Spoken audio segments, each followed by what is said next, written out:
The sky above Earth was no longer blue but an ashen gray, streaked with plumes of smoke that stretched endlessly across the horizon. Once vibrant cities now lay in ruins, their skeletal remains jutting out like broken teeth against the desolate landscape. Humanity clung to survival in scattered strongholds, each one a fragile bastion against the relentless onslaught of the Vyrath Collective. Commander Kale Arvid stood atop the crumbling walls of New Haven, his eyes scanning the battlefield. Below, his weathered face bore the scars of countless battles, both physical and emotional. At 42, he had seen more death than any man should endure. Yet here he was again, leading what might be humanity's final stand. New Haven was the last major stronghold on Earth, a sprawling fortress city nestled between jagged mountains and fortified with layers of steel and concrete. For months it had been a beacon of hope for survivors fleeing the Vyrath's genocidal campaign. But tonight, that hope flickered like a dying flame. "They're coming," muttered Lieutenant Mara Kane, her voice trembling despite her best efforts to remain composed. She adjusted the scope of her rifle, peering into the darkness beyond the perimeter. Thousands of glowing red dots moved steadily toward them, each one representing a Vyrath drone or soldier. "We won't hold them off this time." Kyle didn't respond immediately. He clenched his fists at his sides, knuckles white beneath his gloves. Every fiber of his being screamed to retreat, to save what few lives remained. But retreat wasn't an option, not when surrender meant certain extinction. Instead, he turned to Mara and forced a grim smile. "We've held worse odds before," he said, though even he didn't believe the words. "Stay sharp. We'll make them pay for every inch they take." Mara nodded, swallowing hard as she returned her focus to the approaching horde. Behind them, the defenders of New Haven prepared for battle. Soldiers checked their weapons, engineers reinforced barricades, and civilians huddled in underground bunkers, praying for a miracle that seemed increasingly unlikely. As the first wave of Vyrath forces slammed into the outer defenses, chaos erupted. Explosions lit up the night sky, shaking the ground beneath their feet. The air filled with the deafening roar of gunfire, the screech of alien weaponry, and the anguished cries of the wounded. Kale led a countercharge, rallying his troops with shouts and gestures. Despite their bravery, the humans were vastly outnumbered and outgunned. For hours the battle raged. Walls crumbled, trenches overflowed with bodies, and the stench of blood and burning metal choked the air. Slowly but surely, the Vyrath pushed deeper into New Haven. By dawn, the stronghold was lost. Survivors fled through underground tunnels, pursued by relentless drones. Among the escapees were Kale, Mara, and a handful of others who refused to give up, even as hope slipped through their fingers like sand. Chapter 2. A Glimmer of Hope Weeks passed in the aftermath of New Haven's fall.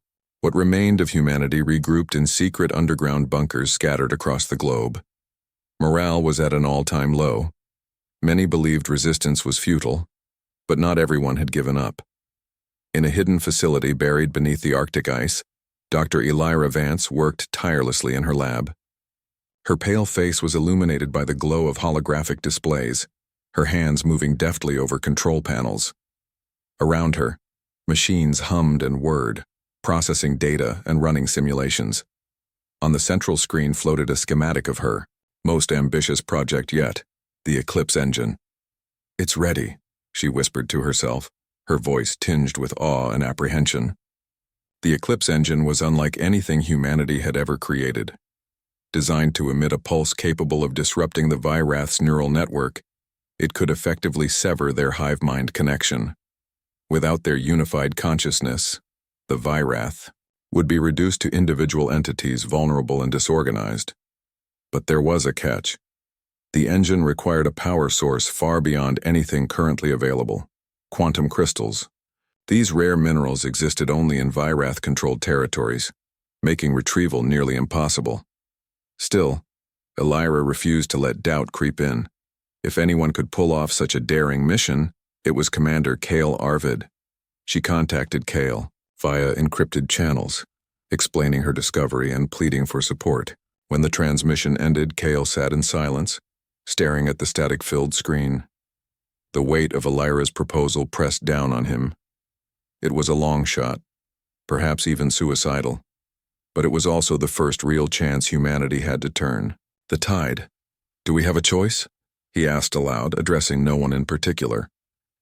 Standing beside him, Mara shrugged. If we don't try, we're already dead, she replied bluntly. And if we fail, well, at least we go down fighting. Kale nodded slowly. He knew she was right. With renewed determination, he began assembling a team for the mission. Each member was chosen for their unique skills and unwavering resolve. There was Zara Quinn, a rogue pilot with a reputation for taking insane risks. Her sleek fighter jet, nicknamed Shadowhawk, was legendary among resistance fighters. Then there was Jax Boom Rourke, a demolitions expert whose explosive antics often bordered on reckless, but always got results. Finally, Elira herself insisted on joining the mission, arguing that her expertise would be crucial for operating the Eclipse engine. Together, they formed an unlikely alliance bound by desperation and hope. As they prepared to depart, Kale gathered the team in the briefing room. Maps of the target location, a heavily fortified Vyrath outpost orbiting Earth's moon, were projected onto the wall.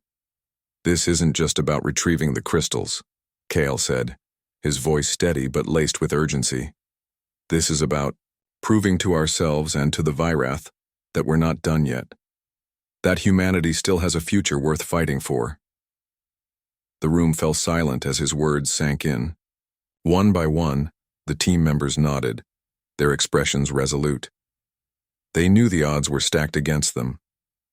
But sometimes all it took was a single spark to ignite a revolution. Chapter 3. Into the Lion's Den, the journey to the Vyrath outpost was fraught with peril. Flying under the cover of darkness, Zara piloted Shadowhawk with unmatched precision, weaving through asteroid fields and evading enemy patrols. Inside the cramped cockpit, tension hung thick in the air. How much farther? Jax grumbled, clutching a detonator in his hand. His usual bravado was tempered by nerves, though he tried to mask it with sarcasm. Patience, Boom, Zara shot back, her eyes glued to the navigation panel. We're almost there. When they finally reached the outpost, the sight was daunting. Towering spires of black metal loomed against the void of space, bristling with weapons turrets and surveillance drones. Lights pulsed rhythmically along its surface, signaling the presence of thousands of Vyrath soldiers within. Using stealth technology provided by Elira, the team managed to dock undetected. Armed with silenced weapons and cloaking devices, they slipped inside the labyrinthine corridors of the outpost. Their objective was clear: locate the storage chamber containing the quantum crystals and extract them without alerting the Vyrath. As they navigated the dimly lit passageways, Kale couldn't shake the feeling that something was off. The outpost felt eerily quiet, almost too quiet. His instincts proved correct when they stumbled upon a horrifying scene. Rows of human prisoners suspended in glass pods, connected to strange machines that harvested their brain activity. What the hell is this? Mara whispered, her voice trembling with rage and disgust. Elira examined the equipment, her expression grim. They're experimenting on us, she said, trying to understand our emotions, our unpredictability. To them, we're anomalies. Before they could process the implications, alarms blared throughout the outpost. Red lights flashed, casting eerie shadows on the walls. Reinforcements were inbound, and the team realized they weren't alone. Someone else had triggered the security systems. Move, Kale barked, ushering the group forward. They sprinted toward the storage chamber, dodging automated turrets and hostile drones. Just as they reached the vault, a figure emerged from the shadows, a rogue Vyrath general named Silas. "I've been waiting for you," he said, his voice calm but commanding. "You'll need my help if you want to survive." The rogue Vyrath general, Silas, stood before them, his towering frame cloaked in shadow. Unlike the other Vyrath soldiers they had encountered, Uniformly cold and mechanical, Silas exuded a strange sense of individuality. His eyes glowed faintly, blue, but there was an intelligence behind them that felt almost human. "I've been monitoring your progress," Silas said, his voice calm, yet tinged with urgency. "You're searching for the quantum crystals, aren't you?" Kyle stepped forward cautiously, his weapon trained on the alien. "Why should we trust you?" he demanded. "You're one of them." Silas tilted his head slightly, as if considering the question. "Because I want the same thing you do, to end the collective's reign." They see humanity as chaotic, unpredictable. But that unpredictability is what makes you strong. It's something they fear. Elira frowned, her mind racing. She glanced at Kale, who gave a subtle nod. They didn't have time to debate this. Reinforcements would arrive any moment. Reluctantly, they agreed to let Silas accompany them, for now. With Silas guiding them through the outpost's labyrinthine corridors, the team moved swiftly toward the storage chamber. Along the way, he provided invaluable intel about the outposts, layout, and security systems. Still, distrust lingered in the air. Zara kept her hand near her blaster, ready to act if Silas betrayed them. Jax muttered under his breath, questioning whether allying with a Vyrath, even a rogue one, was wise. As they approached the vault, Kale couldn't shake the feeling that Silas knew more than he was letting on. The alien's motives remained unclear, and that uncertainty gnawed at him like a splinter buried deep beneath his skin. Chapter 5. Echoes of the Past Amidst. The tension and danger, memories surfaced unbidden, pulling each member of the team into moments from their pasts. These flashbacks revealed the personal stakes driving their fight against the Vyrath, and the scars they carried into battle.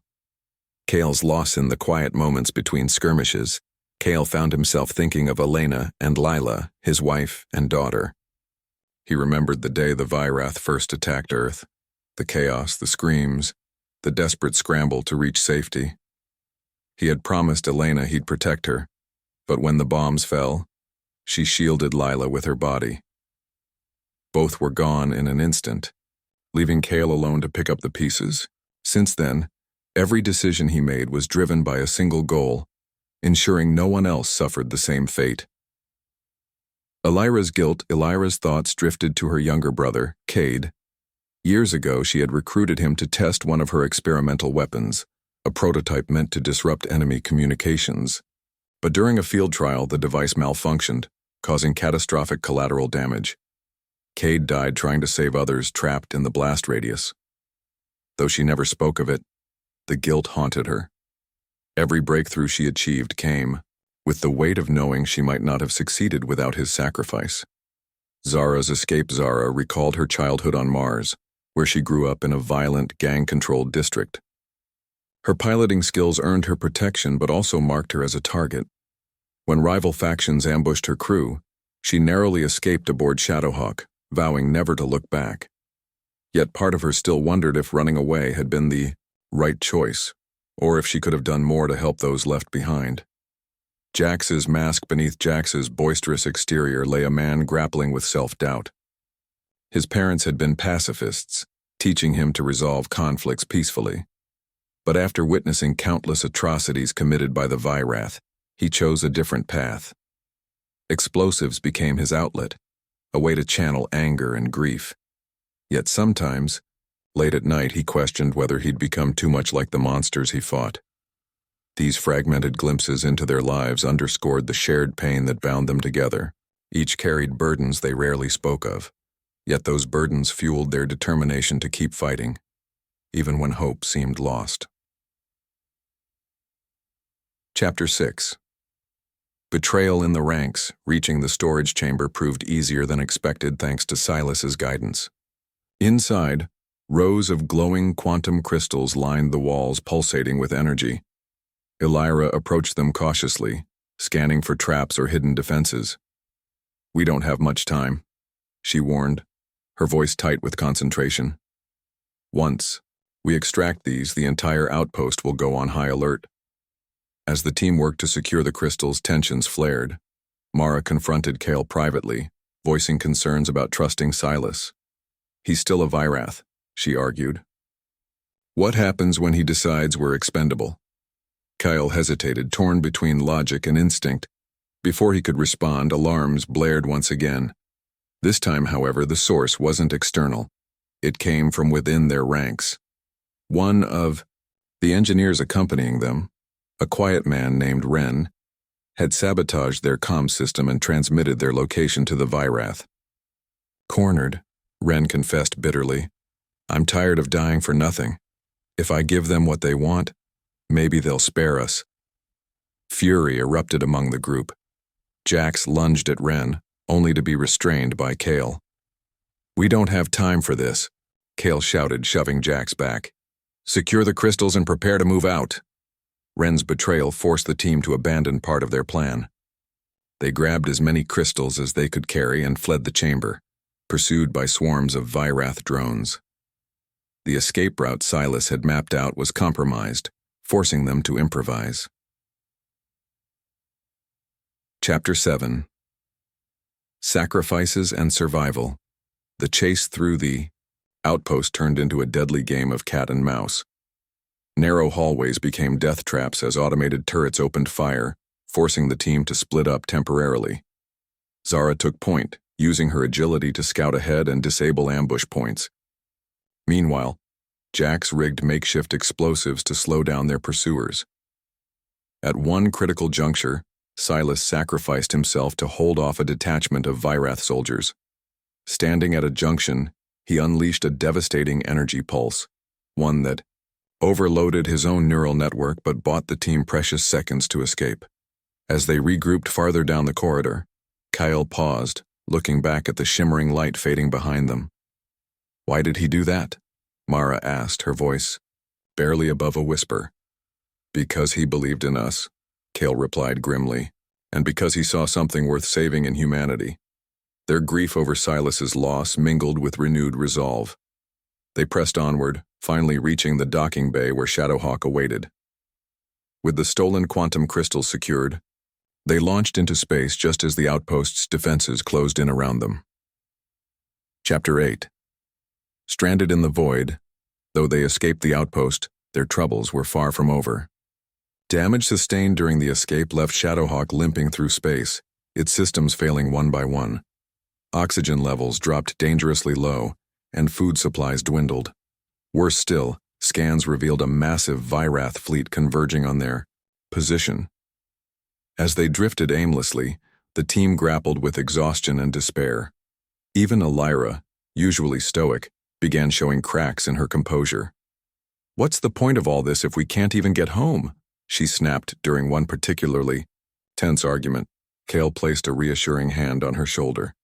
We've come too far to give up now, he said firmly. Every step we take brings us closer to turning the tide, not just for us but for everyone counting on us. Despite the odds, they vowed to persevere. Using Silas's intel, they plotted a course toward an abandoned derelict station rumored to contain resources they could scavenge. It was a long shot, but it was all they had. As Shadowhawk limped through the void, the team huddled together in silence. Outside the viewport, stars glittered like distant promises. Hope was fragile, but it burned brightly in their hearts, a small flame defying the encroaching darkness. The stolen Virath cruiser, now christened Erebus, limped through the void like a wounded beast. Its systems were failing, and the crew aboard faced mounting challenges. Oxygen levels dropped with each passing hour, forcing them to ration supplies carefully. The once bright hum of the engines had faded to a strained whine, a constant reminder of their precarious situation. Elira sat hunched over her workstation, her fingers dancing across holographic displays as she attempted to stabilize the ship's power core.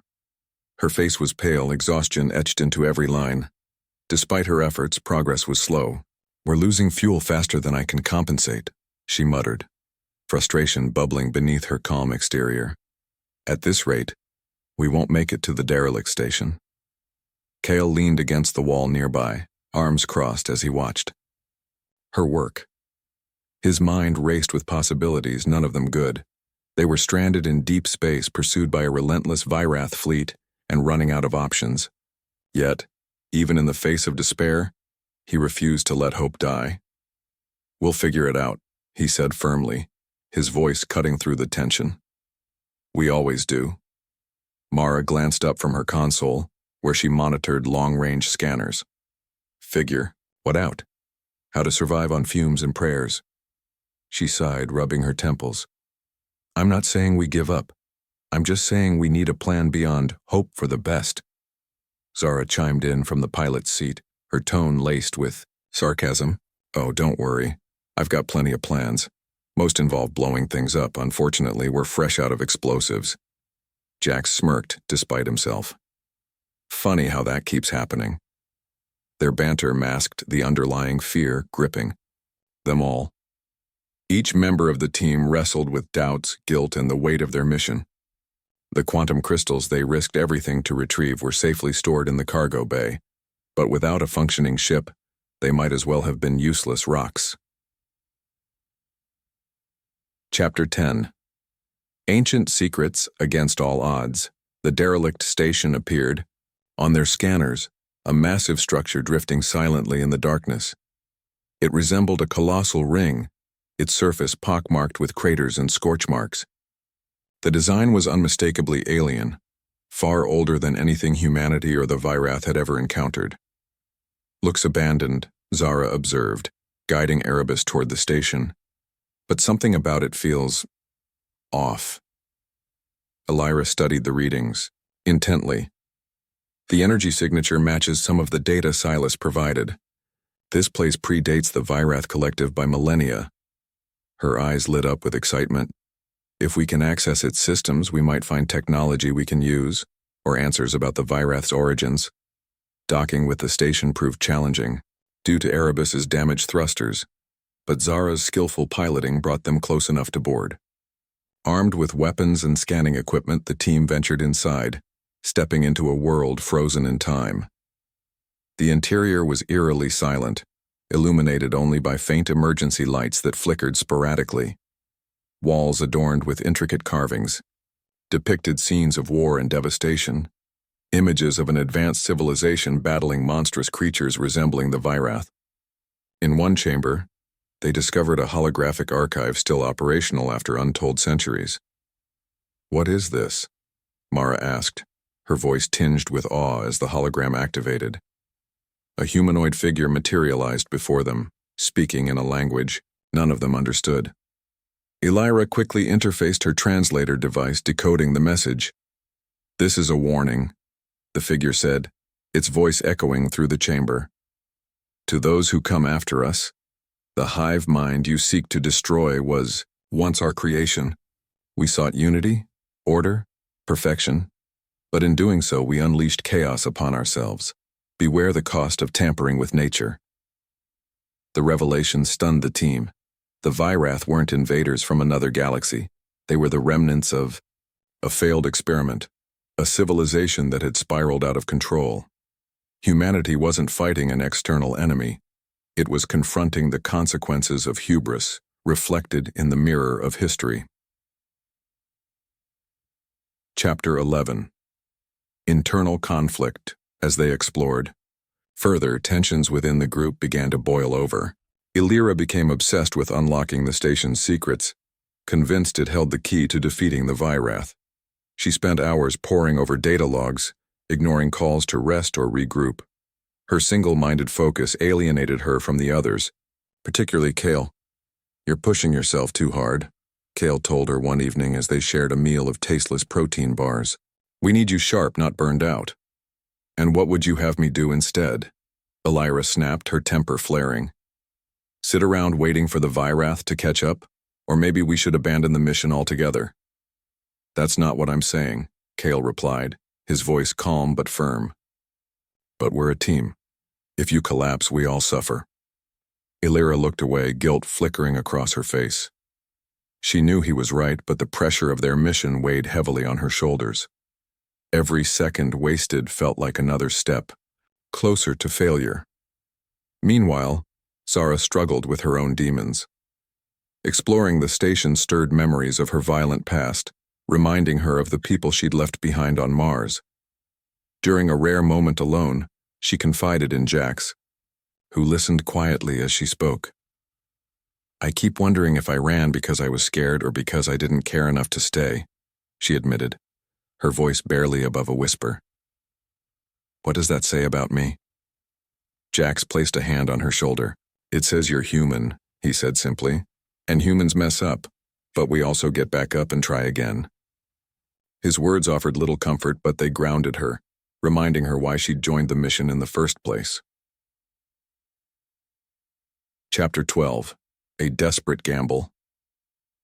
After days of searching, the team uncovered a hidden vault containing schematics for an upgraded version of the Eclipse engine.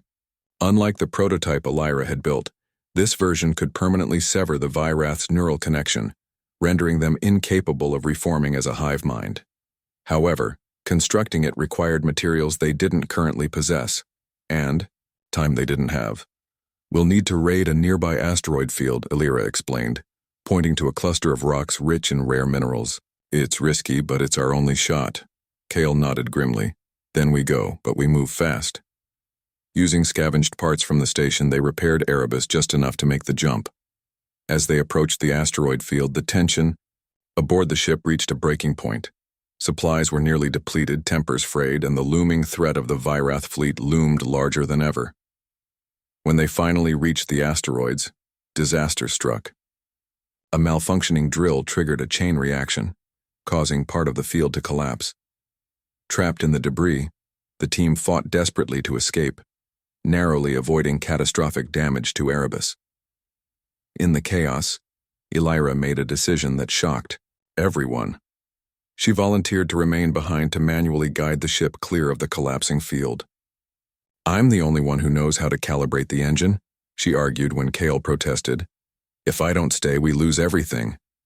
"No," Kale shouted, grabbing her arm. "There has to be another way." "There isn't," Elira said softly, placing a hand on his cheek. "Promise me you'll finish this for everyone." Before he could respond, she sealed herself in the engineering bay, initiating the sequence that would save the ship but leave her trapped. As Erebus broke free, the team watched in silence as the asteroid field imploded, swallowing Elira and the station into oblivion. Chapter 13. Pursuit and resolve. With the upgraded Eclipse engine secured, the team set course for Earth. But their victory was short-lived. Scans revealed the Vyrath fleet closing in, led by a ruthless commander determined to crush all resistance. Outnumbered and outgunned, the team prepared for what might be their final stand. Kale stood at the helm of Erebus, staring out at the endless expanse of stars. Elira's sacrifice weighed heavily on him, but her final words echoed in his mind. "Hope isn't just a feeling, it's a choice we make every day." He turned to the others, his voice steady despite the storm brewing inside him. "This isn't over. Not yet. Let's show the Vyrath and ourselves that humanity doesn't go down without a fight." One by one, the team nodded, their expressions resolute. Together, they braced for impact, ready to face whatever lay ahead. The Vyrath fleet loomed like a storm on the horizon, an overwhelming force of sleek black ships bristling with weapons. Erebus, battered and scarred from its journey through the void, was no match for such firepower. Yet Kale refused to surrender. Not when they were so close to delivering humanity's last hope. "We can't fight them head-on," Mara said, her voice tight with urgency as she analyzed the enemy's formation. "They'll obliterate us before we get within range." Kale studied the tactical display, his mind racing. "We don't need to win this fight outright.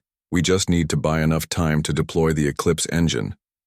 He turned to Zara, who sat at the controls, her hands steady despite the tension in the air. "Can you keep us alive long enough?" Zara smirked, though there was no humor in it. "I didn't survive this long by playing it safe. Let's dance." With Jax rigging makeshift explosives to launch as distractions, the team prepared for their desperate gambit. Elira's upgraded Eclipse engine hummed softly in the cargo bay, its power core glowing faintly. It was their ace in the hole, if they could activate it before being destroyed. As the first wave of Vyrath fighters approached, Erebus darted through the chaos, weaving between plasma blasts and missile trails. Zara's piloting skills were unmatched, her maneuvers pushing the ship to its limits. Explosions lit up the void around them, shaking the hull violently but somehow holding together. Launching decoys. Jack shouted, pressing a button that released a swarm of drones armed with flares and EMP charges. The Vyrath fleet hesitated, momentarily confused by the sudden barrage. It was all the opening they needed. Now, Kyle barked. Activate the engine. Hilira's voice echoed in his memory, her instructions clear and precise. Mara scrambled to initiate the sequence, her fingers flying over the console. The Eclipse engine roared to life, its energy pulse rippling outward in waves of golden light. For a moment, everything seemed frozen. The stars dimmed, the Vyrath ships faltered, and silence reigned supreme. Then, chaos erupted. Chapter 15. Chaos. Among the stars, the effects of the Eclipse engine were immediate and devastating. Across the Vyrath fleet, soldiers collapsed as their neural connections severed. Ships careened out of control, colliding with each other or drifting aimlessly. The once unified hive mind fragmented into millions of individual entities, each struggling to comprehend their newfound isolation. On board Erebus, the team watched in awe as the tide of battle shifted dramatically. "It worked," Mara whispered, tears streaming down her face. "We actually did it." But their victory came at a cost. The strain of activating the Eclipse engine overloaded Erebus's systems, leaving them adrift once more. Worse still, a splinter faction of Vyrath loyalists rallied under a ruthless commander determined to crush humanity, regardless of the odds. "They're regrouping," Zara reported grimly, pointing to a cluster of ships breaking away from the disarray. "Looks like some of them are immune to the engine's effects." Kale clenched his fists, frustration boiling beneath his calm exterior. "Then we take the fight to them." With Erebus barely holding together, the team launched a daring counterattack. Using the remaining explosives Jax had rigged, they targeted the lead ship, crippling its engines and forcing it to retreat. The rest of the Loyalist fleet scattered, unable to mount a coordinated assault without their hive mind. As the immediate threat subsided, Kyle allowed himself a brief moment of relief. They had turned the tide, but the war was far from over. Chapter 16. A new dawn back on Earth. The remnants of humanity rallied in response to the Eclipse engine's activation. Broadcast from Erebus reached hidden bunkers and resistance cells worldwide, igniting a spark of hope among survivors. Guerrilla forces launched coordinated attacks against weakened Vyrath strongholds, reclaiming territory inch by inch. Kyle led the charge on the ground, spearheading assaults on key locations alongside local militias. Together, they dismantled Vyrath infrastructure piece by piece, liberating cities and towns buried beneath years of occupation. Civilians emerged from hiding, their faces etched with exhaustion but also determination. Humanity was fighting back, not just for survival, but for a future worth living. Meanwhile, Zara and Jax coordinated aerial support, using salvaged Vyrath tech to bolster their efforts. Shadowhawks soared through smoke-filled skies, striking fear into the hearts of the invaders. Though outnumbered, their ingenuity and courage tipped the scales in humanity's favor. In the final days of the war, Kale found himself standing atop a hill overlooking New Haven, the stronghold where it all began. The ruins still smoldered, but amidst the devastation, green shoots pushed through the ash, stubborn and defiant. He thought of Elena and Lila, of Elira and Silas, of everyone who had sacrificed everything for this moment. "It's not perfect," Mara said, joining him as the sun broke through the clouds, "but it's a start." Kyle nodded, a small smile tugging at his lips. A start is all we need. Chapter 17. Legacy of Hope. Months later, humanity began rebuilding. Survivors gathered in forums and councils, pooling resources and knowledge to create a better world. The scars of war remained, but so too did the lessons learned. humanity had faced annihilation and emerged stronger for it. In honor of those who gave their lives, Kale established the Eclipse Accord, a global initiative aimed at fostering unity and cooperation. No longer would nations divide themselves. Instead, they would stand together as one people united by shared purpose. Elira's lab became a memorial, preserved exactly as she left it. Her notes, scribbled hastily during her final hours, served as both a testament to her brilliance and a reminder of her sacrifice. Among them, Kale found a single message scrawled in bold letters: "Hope isn't just a feeling, it's a choice we make every day." Standing before the memorial, Kale felt a renewed sense of purpose. The road ahead would be long and difficult, but humanity had proven itself capable of greatness, even in the darkest of times. As he walked away, the wind carried whispers of laughter and song from nearby settlements. Life persisted, resilient and unyielding. And somewhere beyond the stars, perhaps Elira and Silas looked on, proud of what they had helped achieve. Epilogue.